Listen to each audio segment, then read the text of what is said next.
घटना चक्र में आपका बहुत बहुत स्वागत है। सबसे पहले आज का एजेंडा। लद्दाख में ड्रैगन की घुसपैठ पर तनातनी के बीच बातचीत जारी। सेना प्रमुख ने रक्षा मंत्री से की मुलाकात। विदेश मंत्री जाएंगे चीन।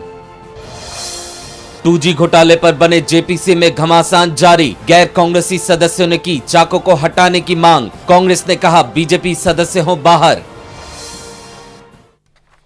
और सबसे पहले बात करते हैं जेपीसी को। जेपीसी में कांग्रेस पार्टी के सदस्यों को हटाने की मांग कर रहे हैं जो गैर कांग्रेसी दल है, जबकि कांग्रेस पार्टी बीजेपी के सदस्यों को जेपीसी से हटाने की मांग कर रहे हैं। जेपीसी जिस चीज़ के लिए बना था, 2G घोटाले जो हुए थे उसकी जांच के लिए जेपीसी का गठन हुआ था, लेकिन जेपीसी के जो ड्राफ्ट रिपोर्ट लीक होने के बाद जो घमासान की शुरुआत हुई है उसमें कई पहलू उजागर हुए हैं। लेकिन सबसे पहले आपको हम दिखाते हैं कि अलग अलग पार्टियों की क्या राय है, क्या बात वो कह रहे हैं। मायावती बीएसपी सुप्रीमो ने क्या कहा वो आपको हम दिखाते हैं। इस बारे में मैं आपको ये कहना चाहती हूँ, इस समय पार्लियामेंट चल रहा है। जब ये मामला पार्लियामेंट के अंदर आएगा और लोकसभा और राज्यसभा में ये मामला उठेगा तो हमारी पार्टी क्या कहना चाहती है अपना स्टैंड पार्लियामेंट के अंदर ही क्लियर करेगी। गुरदास दास गुप्ता उन्होंने क्या कहा वो भी आप सुन लें। As far as the press report goes to show, we are not inclined to support it. Therefore, my position is to oppose the report and to see that it does not become JPC report. Sir. That is what I can say. Rest I can say after the meeting.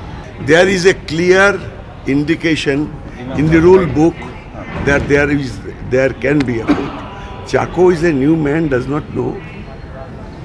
There is a clear, I can show you the rule book. There is a provision for voting. Vote को मांग जरूर करेंगे। जो report हम मानते नहीं उसको हाथ जोड़ करके मान लेना ठीक है क्या? उसको खिलाफ करना गलत है क्या? और खिलाफ करने के लिए वोट मांगना गलत है क्या? आप लोग सब जर्नलिस्ट है, जानते हो, आदत जानते हो। चाको साहब को कुछ सिखा दो जाकर। This possibility I do not rule out, but this only I can say after you have a meeting today. और शैलेंद्र कुमार ने क्या कहा वो भी आप देख लें। सभापति को हटाने से कोई रिपोर्ट जो है सुधर नहीं जाएगी या कोई गड़बड़ नहीं हो जाएगी। कमेटी के सभापति चेयरमैन कोई भी रहे, लेकिन आम सहमत से एक अच्छी रिपोर्ट आए जिसपे सबकी सहमत हो और अच्छी रिपोर्ट प्रस्तुत हो, ताकि कमेटी की भी गरिमा रहे, पार्लियामेंट की भी गरिमा बरकरार रहे। मैं बिल्कुल पक्ष में नहीं हूँ, चेयरमैन वही होना चाहिए, लेकिन आम सहमत बने, अच्छी रिपोर्ट आए। और मतदान के भी पक्ष में नहीं हूँ। जिसको अगर एतराज़ है वो डिसीजन नोट दे उसमें। और जहाँ तक सवाल है सदस्यों का उनके खिलाफ अविश्वास प्रस्ताव का, तो मैं तो उनके साथ हूँ नहीं। और धर्मेंद्र जी ने क्या कहा वो भी आप सुन लें। अर्जी देने के लिए आए थे स्पीकर साहिबा को। हमें उम्मीद है प्रजातंत्र को बचाने के लिए स्पीकर साहिबा सही कदम उठाएगी। सिर्फ राजा क्यों, प्रधानमंत्री जी को क्यों नहीं बुलाया, अर्थ मंत्री जी को क्यों नहीं बुलाया? पहले भी जेपीसी में तत्कालीन मंत्री लोग आए हैं, अभी क्या दिक्कत थी? प्रधानमंत्री खुद कह रहे थे मैं आने के लिए तैयार हूँ। किसको बचाने के लिए चाको साहब ने सब किया है, उनको उत्तर देना पड़ेगा। किसको बचाना चाह रहे हैं जेपीसी के चेयरपर्सन पीसी चाको साहब? बीजेपी के धर्मेंद्र प्रधान साहब जो पूछ रहे थे कि उनको बताना चाहिए कि किसको बचा रहे हैं। फिलहाल रविशंकर प्रसाद बीजेपी के उपनेता है राज्यसभा में, उन्होंने क्या कहा है वो भी आपको हम दिखाते हैं। जिस प्रकार से श्री चाको ने जेपीसी के चेयरमैन के रूप में कार्य किया है, आरंभ से ही जिस तरह उचित गवाहों को वहां गवाही के लिए नहीं बुलाया जाए और जिस तरीके से पूरी कार्रवाई चली है, उससे इस बात का बार बार संकेत गया है कि सच्चाई सामने में कहीं न कहीं जेपीएस के मेंबर्स को कठिनाई का अनुभव कर रहे थे। और उसके अलावा सबसे जो पीड़ादायक बात है कि हम लोग को 18 को शाम में 7 बजे मैसेज मिलता है जेपीसी के दफ्तर से कि जेपीसी का ड्राफ्ट रिपोर्ट हम लोग को भेजी जा रही है, और उसके पहले ही पूरे मीडिया में पूरी रिपोर्ट लीक कर दी गई है, जबकि अधिकांश मेंबर्स को ये रिपोर्ट 19 तारीख को सुबह में मिली है। तो इस पूरे मामले की गंभीरता को देखते हुए हम लोगों ने जेपीसी के सदस्य श्री चाको में अपना पूरा अविश्वास प्रकट किया है और ये आग्रह किया है कि उनकी जगह पर वो किसी और जेपीसी के मेंबर को जेपीसी का चेयरमैन नियुक्त करें। शरद यादव हैं, एनडीए के कन्वीनर भी हैं और जनता दल यूनाइटेड के अध्यक्ष भी हैं। उन्होंने क्या कहा है वो आप खुद देख लें। रिपोर्ट जिस तरह से लीक की गई और बाद में हमको मिली और कई मेंबरों ने कई तरह की शिकायत वहाँ की, स्पीकर साहब सुनते रहे। अब फैसला तो उनके हाथ में है, इसलिए हम 14 लोग जाने प्रेजेंट थे यहाँ। और मुख्तार अब्बास नकवी बीजेपी के प्रवक्ता हैं, उन्होंने क्या कहा है वो भी आपको हम दिखाते हैं। ये लुटेरों के लाट साहब बन गए और ये लुटेरों की लाट साहब सरकार उन तमाम जनधन के लुटेरों को संरक्षण देने में, बचाने में और क्लीन चिट देने में लगी हुई है। चाहे वो जेपीसी का मामला हो, जेपीसी के चेयरमैन की भूमिका एक निष्पक्ष संवैधानिक संस्था के चेयरमैन की भूमिका ना हो करके कांग्रेस पार्टी के नेता की भूमिका बन गई। और जिस तरह से लॉ मिनिस्टर ने कोल ब्लॉक आवंटन में सीबीआई की रिपोर्ट पर लीपापोती की बात की, तो एक के बाद एक ये सरकार के पाप सामने आ रहे हैं और हर पाप को ये छिपाने की कोशिश करती है। जब पर्दा डालती है अपने एक पाप पर तो नया पाप सामने उभर कर आता है। इसलिए जेपीसी के मुद्दे पर और कोल ब्लॉक आवंटन में सीबीआई की रिपोर्ट से साथ छेड़छाड़ के मुद्दे पर जब तक प्रधानमंत्री इस्तीफा नहीं देते, जब तक लॉ मिनिस्टर को हटाया नहीं जाता, तब तक निश्चित तौर से ये लड़ाई जारी रहेगी। और जेपीसी के चेयरमैन पे जो आपने अभी हमला देखा, जो लगातार कई दलों के नेता उन पे हमला कर रहे हैं, घमासान जारी है, लेकिन खुद चाको साहब क्या कहते हैं वो आप देखें। Because of the demise of a sitting member, the parliament session today postponed, and all other parliament committees, consultative committees and standing committees, all committees scheduled for today also is cancelled. So in view of these developments, I have consulted most of the senior members of the committee, and they are all of the opinion that today we cannot have this meeting, and so I have postponed today's meeting. अब जरा सोचिए आप खुद कि जिस joint parliamentary committee के गठन किया गया था, घोटाले 2G घोटाले जो हुए थे उसको जांच करने के लिए, वो अब कहाँ है। और जिस स्थिति में वो ज्वाइंट पार्लियामेंट्री कमेटी की रिपोर्ट, ड्राफ्ट रिपोर्ट और मेंबर्स और सदस्य अन्य दल जिस तरह से तमाम बातें कर रहे हैं, तो अब तो पहले इस पर सियासत खत्म हो, फिर जांच की वैधता और जांच की पूरी निष्ठा, सत्यता पे किस तरह के सवाल उठेंगे, इसका कहना आपके लिए भी बहुत मुश्किल नहीं है। लेकिन कांग्रेस के नेता हैं रेणुका चौधरी, उन्होंने क्या कहा है वो आप खुद सुन लें। Our problems we will face. We will cross whatever bridge when we come to it, and we are quite confident of dealing with the situations and issues. I am asking that is it fair to deny the citizens the right to information? There is a canard being spread about what is supposedly wrong. How is the country going to know what is right if you do not debate it in Parliament? That is the question that we need to address. Who has empowered anyone to remove the right of the citizen to know, to seek the answers? आपने सुना किस तरह के सवाल उठाने कांग्रेस के नेता हैं, प्रवक्ता हैं। सबसे पहले हमारे साथ आपको बता दें, हमारे साथ स्टूडियो में हैं वरिष्ठ पत्रकार हैं अवधेश कुमार जी, बहुत बहुत स्वागत है। और डॉक्टर शमजोन अंसारी साहब हैं, ओबीसी आयोग के सदस्य भी हैं, राजनीतिक विश्लेषक भी हैं और पूर्व कांग्रेस सचिव और मंत्री भी हैं बिहार में। जेपीसी और जेपीसी के ऊपर जो अभी जेपीसी के अंदर जो घमासान है, जो बाहर उस पर घमासान है, क्या लगता है क्या निकल के आना है?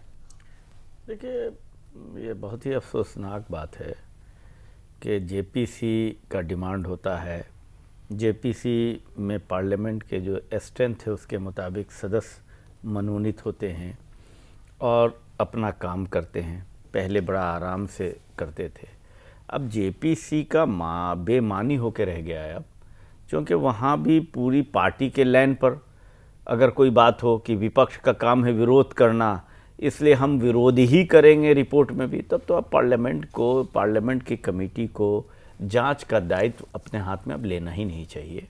और इस मामले में जैसे 2G में भी है, अब देखिए तो 2G में केसेस चल रहे हैं, सीबीआई भी जांच कर रही है, सुप्रीम कोर्ट मॉनिटरिंग कर रही है, सुप्रीम कोर्ट में हियरिंग है, तो इसमें भी कोई बहुत महत्व अब नहीं लगता है। जब वहाँ महाजंग हो रहा है, कोई निष्कर्ष ही नहीं आएगा, कोई बात भी सामने आएगी अगर जेपीसी की कमेटी की तरफ से, तो विपक्ष कहेंगे कि वो गलत है, तो ये भी सही नहीं ना है। जांच तो होनी चाहिए निष्पक्ष तरीके से। कैसे निष्पक्ष जांच की बात, जब एक तरफ प्रधानमंत्री खुद कहते हैं कि मेरे पास कुछ छुपाने को नहीं है, मैं जाना चाहता हूं, फिर उनको नहीं बुलाया जाता। दूसरे जो मुख्य रूप से जो आरोपी जिन्हें माना गया है पूरे स्कैम में, वो है ए राजा, वो कहते हैं मैं अपियर होना चाहता हूं, उनको नहीं बुलाते हैं।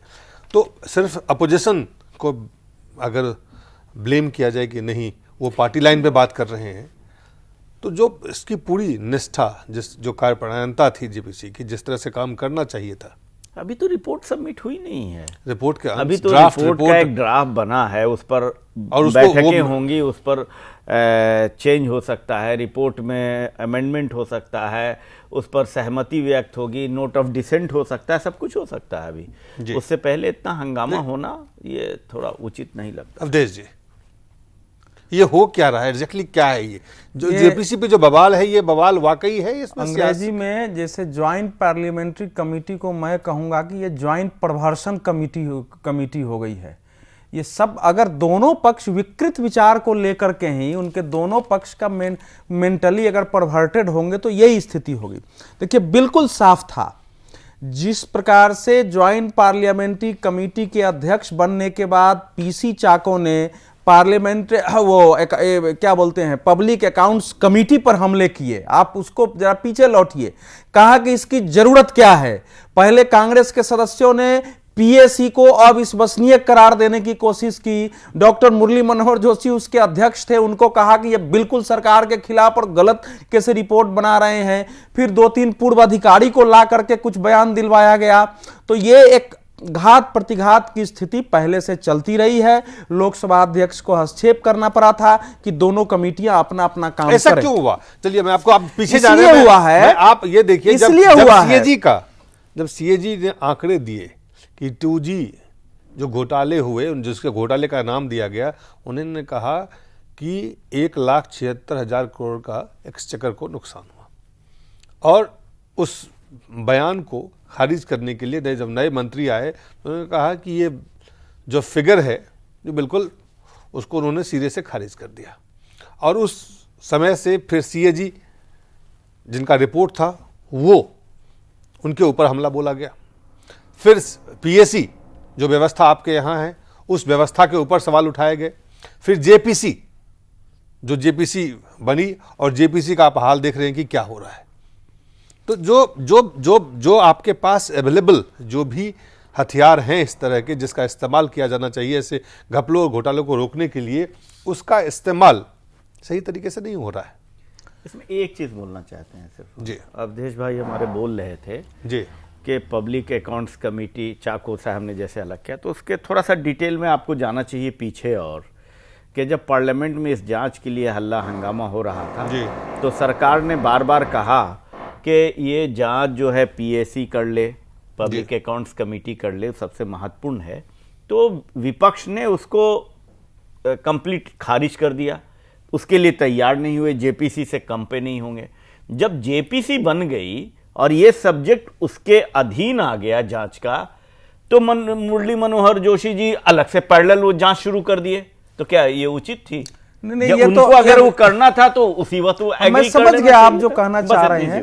देखिए ऐसा है कि ये पब्लिक अकाउंट्स कमेटी जो है, इसका अपना महत्व है। आप जानते हैं कि सबसे पुरानी, जब से पार्लियामेंट्री डेमोक्रेसी दुनिया में आई है, अगर कोई कमेटी सबसे पुरानी है तो पीएसी है। वो अंग्रेजों के समय भी थी, बाद में भी है।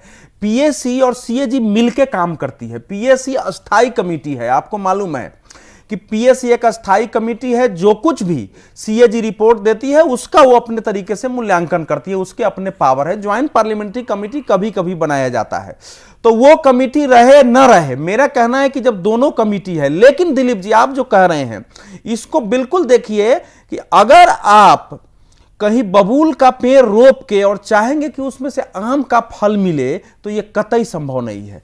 देखिए, न तो सत्ता पक्ष को ये कमेटी बना के पीसी चाको को अध्यक्षता बनाने के समय भी कांग्रेस की रणनीति यही थी कि अपने लोगों का संपर्क का बहुमत होगा, तो इसको जरा हर सरकार यही करती है कि हम जरा इसको ढक छाप के रखेंगे और ठीक से सच्चाई में अपने को जाना ही नहीं है डिटेल में। विपक्ष मान के चल रहा था कि भैया जो कुछ भी हो हमको तो हर हाल में प्राइम मिनिस्टर को, वित्त मंत्री को और फलाने को कटघरे में खड़ा करना ही है। तो यह बिल्कुल राजनीतिक घात प्रतिघात की स्थिति कि किसी को उसकी सच में और तह में जाने की परी ही नहीं थी। दोनों पक्ष बेईमान हैं इसमें। इसीलिए अब आप कल्पना करिए ना कि आज अगर एक मिनट बैंकों का घपला हो और कोई 1971 में इंदिरा गांधी द्वारा ले जाए कि भैया वो तो उस समय इसकी जड़ जाती है, इंदिरा जी ने इसका नेशनलाइजेशन कर दिया, वैसे ही ये कह रही है कि एनडीए तक खींच के ले जाओ। तो जाहिर था कि यह घात प्रतिघात चल रहा था, उसके परिणाम थे। और आपको यह भी पता है कि अपने देश में जेपीसी के क्या हुए, 5 जेपीसी, 2 तो आपके सामने हुआ, आप खुद कवर करने वाले हैं, वो फोर्स वाला और तहलका वाला, दोनों का यही हश्र हुआ है।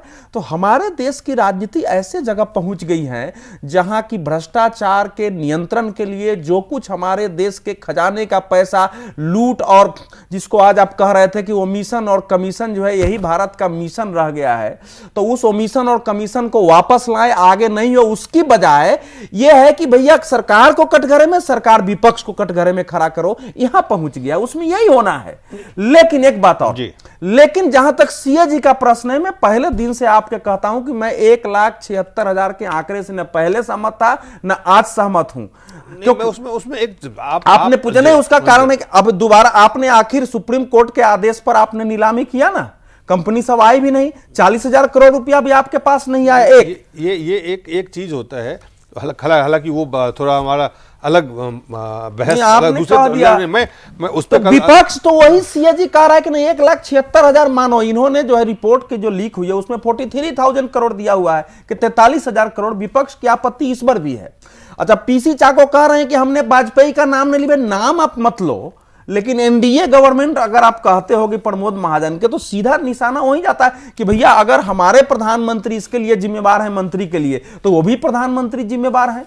तो ये जो कुछ अभी हो रहा है, लेकिन कांग्रेस फंस गई है, कांग्रेस बुरी तरह फंस गई है। बोफोर्स के पूर्व की सिचुएशन देश में पैदा हो गई है। एक एक दिन में इतने भ्रष्टाचार आ रहे हैं मामले, एक ही दिन में जो है मनरेगा पर जो है पार्लियामेंट्री कमेटी की रिपोर्ट, सीएजी की report, parliamentary committee coal block की रिपोर्ट, ये जेपीसी, इस सब बुरी तरह से सरकार फंस गई है। पार्लियामेंट चल नहीं रही है, संभालना मुश्किल हो गया है। इस समय देश की हालत राजनीतिक अराजकता की ओर बढ़ने की हो गई। राजनीतिक अराजकता देश में है, लेकिन सवाल है कि आखिर सरकार इस पे राजनीति करेगी, विपक्ष इस पे सियासत करेगी, और ये जो पूरा मामला है उसको रफा दफा करने में और उस पे धूल डालने में फर्दर कामयाब हो जाएंगे? नहीं, कामयाब हो नहीं हो। देखिए, ऐसा है कि आप जानते हैं इस समय देश की क्या हालत है। हमारे देश के नेताओं और ब्यूरोक्रेट का न जाने कितनी कंपनियों में शेयर हैं।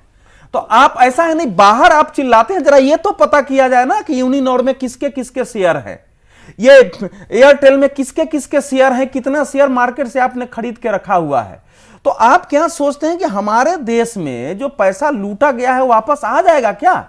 नहीं आ सकता है। ये सामने की लड़ाई है, लेकिन देश इस समय इससे ज्यादा भयावह स्थिति में फंसा हुआ है। एक एक नेता का इस देश की कंपनी में इंटरेस्ट है, क्योंकि सब बिजनेस में पैसा लगा चुके हैं, न तो इतना मामला लटक। आखिर आप एक सब है नहीं है, लेकिन ये जो शकील साहब बड़ा मुश्किल काम है। ज्वाइंट पार्लियामेंट्री कमेटी का जो गठन किया जाता है तो किस स्थिति में होता है ये सब जानते हैं। देखिए, और पहले ही कहा, और हम कोई पार्टी पक्ष और विपक्ष की बात नहीं कह रहे हैं। ये पार्लियामेंट्री डेमोक्रेसी में बहुत ही महत्वपूर्ण है ज्वाइंट पार्लियामेंट्री कमेटी, लेकिन उसका जिस तरह से हश्र हो रहा है, राजनीति क्यों हो के रहा है? लाइन नहीं होगा, क्योंकि नहीं, कुछ लोगों को बचाने का प्रयास हो रहा है। नहीं वो होगा, इसलिए होगा कि बचाने का प्रयास हो रहा है। अगर कोई आदमी बचाने का प्रयास कर रहा है तो कोई आदमी जबरदस्ती फंसाने का भी प्रयास कर रहा है। दोनों प्रयास हो रहे हैं, ईमानदारी का कोई प्रयास तो है नहीं वहां।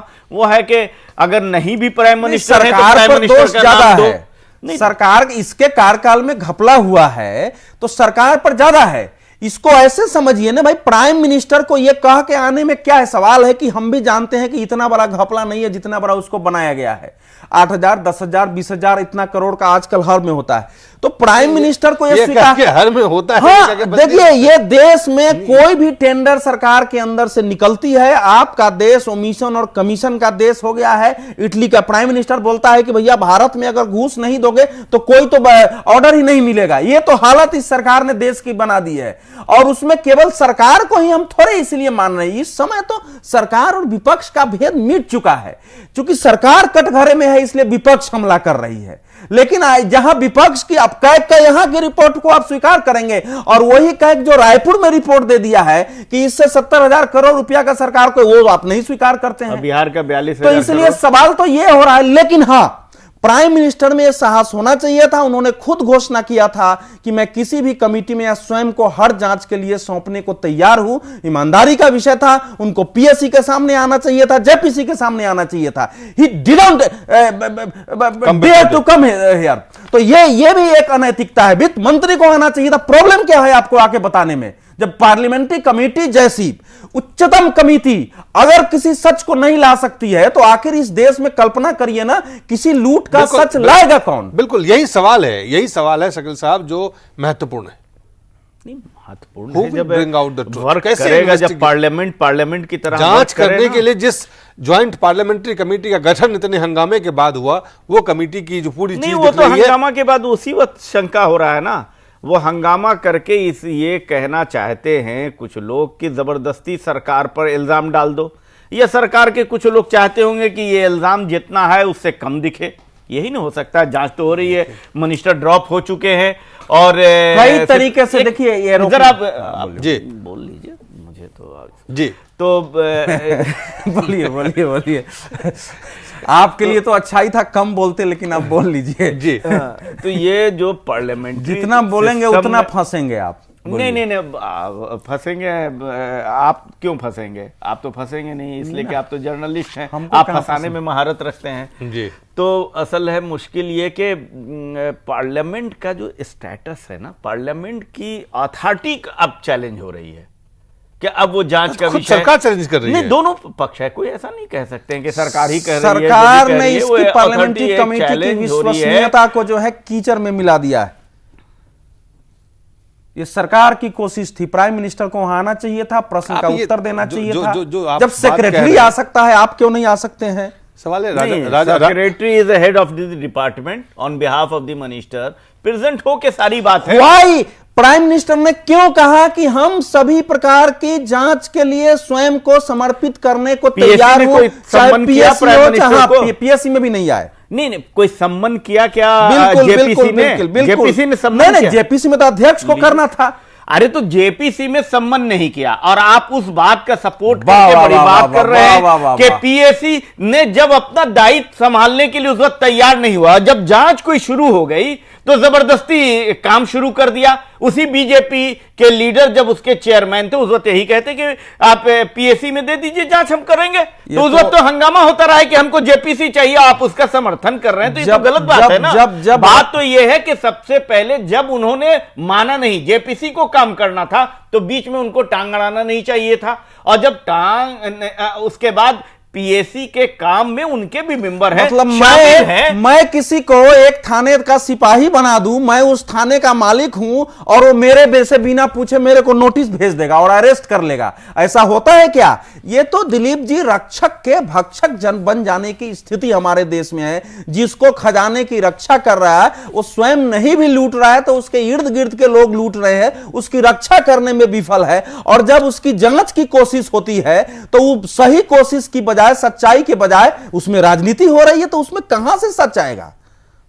शकील साहब आखिरी सवाल आपसे, क्या कुछ लोगों को बचाने के कारण कहाँ कोई बचाया गया? मिनिस्टर जेल में है इसमें, तो मिनिस्टर तो 100 पेज का पत्र लिख दिया। मंत्री तो कहते हैं मैं अपीयर होना चाहता हूं, उनको बुलाया नहीं। बुलाया नहीं तो पीएससी का काम है ना, ये जेपीसी का क्यों काम नहीं है ना। बुलाया? क्यों और नहीं बुलाया? जेपीसी के जो लोग मेंबर यहाँ पर अब नाटक कर रहे हैं, जेपीसी के अंदर वो डिसीजन ले सकते थे। अगर जेपीसी में चेयरमैन अगर नहीं बुला सकते थे, नोट ऑफ डिसेंट कर सकते थे, स्पीकर को कंप्लेन और शिकायत कर सकते थे। इन्होंने कुछ भी नहीं किया, हम लोगों काम करते रहे, मेंबर होता गया, और जब एक ड्राफ्ट बन गया तब ऑब्जेक्शन हो रहा है। ये क्या मतलब है? जेपीसी के वर्किंग ही बहुत बड़ी ऑब्जेक्शनेबल है। देखिए इसी चैनल पर हम लोगों ने 12 अगस्त को बहस की थी, जबकि कम्युनिस्ट पार्टी और बीजेपी के सदस्यों ने आगे कहा कि हम लोगों के साथ बदतमीजी और अश्लील भाषा का, संसदीय भाषा का उसमें प्रयोग हुआ है जब हम लोगों ने मांगा है, और उठ के हम बाहर आ गए हैं। जो उस जेपीसी कमेटी की हालत है कि कई बार तो जैसे मोहल्ले के दादा प्रयोग करते हैं उस ढंग से जानबूझ के। देखिए मेरा तो मानना है कि कांग्रेस की रणनीति ही थी कि किसी प्रकार से जेपीसी में इस ढंग से धींगा मुस्ती करो कि विवादित हो जाए, रिपोर्ट आने की जरूरत ही नहीं हो और इसको फाड़ के फेंक दिया जाए। यह बिल्कुल कांग्रेस की रणनीति थी कि हम रिपोर्ट लाएंगे वो भी विवादित होगा तो नहीं लाके विवादित करो। तो इसके पीछे मकसद क्या है? मकसद है कि भैया ये जो है पूरा मामला, इसमें नहीं अपने को कुछ जो है निष्कर्ष पर ले ही नहीं जाना। आखिर आप बताइए, सुनिए, सुप्रीम कोर्ट तक को क्यों निष्कर्ष पर नहीं? ये कारण है ना, जब दाल में काला होता है ना तो उस पर से कपड़े नहीं हटाए जाते हैं। ये हमको मालूम है कि उसमें काला है, हमारी गलतियों से हुआ है, और सरकार के पास ये साहस नहीं है स्वीकारने का कि ये राजा ने कुछ अच्छे काम किए कि हम अगर ज्यादा पैसा लेंगे तो जनता को भी ज्यादा लगेगा, इसलिए पहले लाओ। उसमें घूस हुई है लेकिन पॉलिसी वो सही थी, ये भी सरकार के पास हिम्मत नहीं है स्वीकार करने का, क्योंकि मैं सपोर्ट करता हूं ये राजा की पॉलिसी की, उसमें घुसखोरी हुई है। आपके सपोर्ट और विरोध से बड़ा सवाल है नहीं, जांच करने के लिए जो जनता को मोबाइल सेवा, इंटरनेट सेवा सस्ते मिलेगी। जो ज्वाइंट पार्लियामेंट्री कमेटी उसकी जांच करने के लिए बनाई गई थी, वो इन सारे बातों पे सही तरीके से जांच नहीं कर रही है। केवल राजा को फांसी चढ़ा दो। क्या किसी सरकार में एक मंत्री की हिम्मत है कि वो संपूर्ण पॉलिसी का डिसीजन कर दे और प्राइम मिनिस्टर को मालूम नहीं हो? क्या ये सवाल किसी एक के ऊपर आप फोकस करके चीजों को जांच करके अलग बोल रहे हैं? अब सब्जेक्ट अलग है, सब्जेक्ट अलग बोल रहे हैं, जेपीसी का सब्जेक्ट बोलने के भी किसी को आप देंगे मौका। अरे आप बोलिए, आपको कौन रोक सकता है? तो ये सब्जेक्ट कांग्रेसियों को रोकना किसके बस का है? सवाल ये है कि जेपीसी में जांच होना है। एक तो जेपीसी जो जांच कर रही है वो सारी जांच का मामला जो है सब सुप्रीम कोर्ट में है, और नया जांच भी हो गया, वो कैंसिल भी हो गया, उसका नया टेंडर भी हो गया। तो कई चीजें सिर्फ पॉलिटिकल उद्देश्य से हैं। जांच तो अगर हो रहा है तो जांच पहले हो चुका है, एजेंसीज ने जांच की, उसका दायरा बढ़ाया जा सकता था। जेपीसी का डिमांड और पार्लियामेंट में नहीं चलने देना राजनीति था, और राजनीति ही हो रहा है। और कौन राजनीति कर रहे हैं आपके हिसाब से? कौन राजनीति कर रहे हैं? विपक्ष। जब पूरी जांच तो सरकार को ठीक कैसे मान रही है, तो उसमें जांच कैसे हुई, कैंसिल कैसे हुए सुप्रीम कोर्ट के जजमेंट डिसीजन के ऊपर, सारे फिर से री अलॉटमेंट क्या? अब उसमें क्या आना है, जेपीसी में क्या होना है, उसी केस को आप एलोबरेट कर सकते हैं जो सुप्रीम कोर्ट में ऑलरेडी दिखाई पड़ रहा है और जांच हो रही है जो विषयों की। चलिए, ये पैरेलल जांच के ये व्यवस्था ही खराब है। अगर जेपीसी को करना है तो जेपीसी को करना चाहिए, ऐसा है, और नहीं तो इस सिस्टम है जैसे 15 नवंबर 2012 को जो आवंटन हुआ था उसमें कितना है? 9,407। चलिए उस पे हमारे पास समय खत्म, ब्रेक का हो गया है, बस हम ब्रेक लेंगे, ब्रेक के बाद वापस लौटते हैं।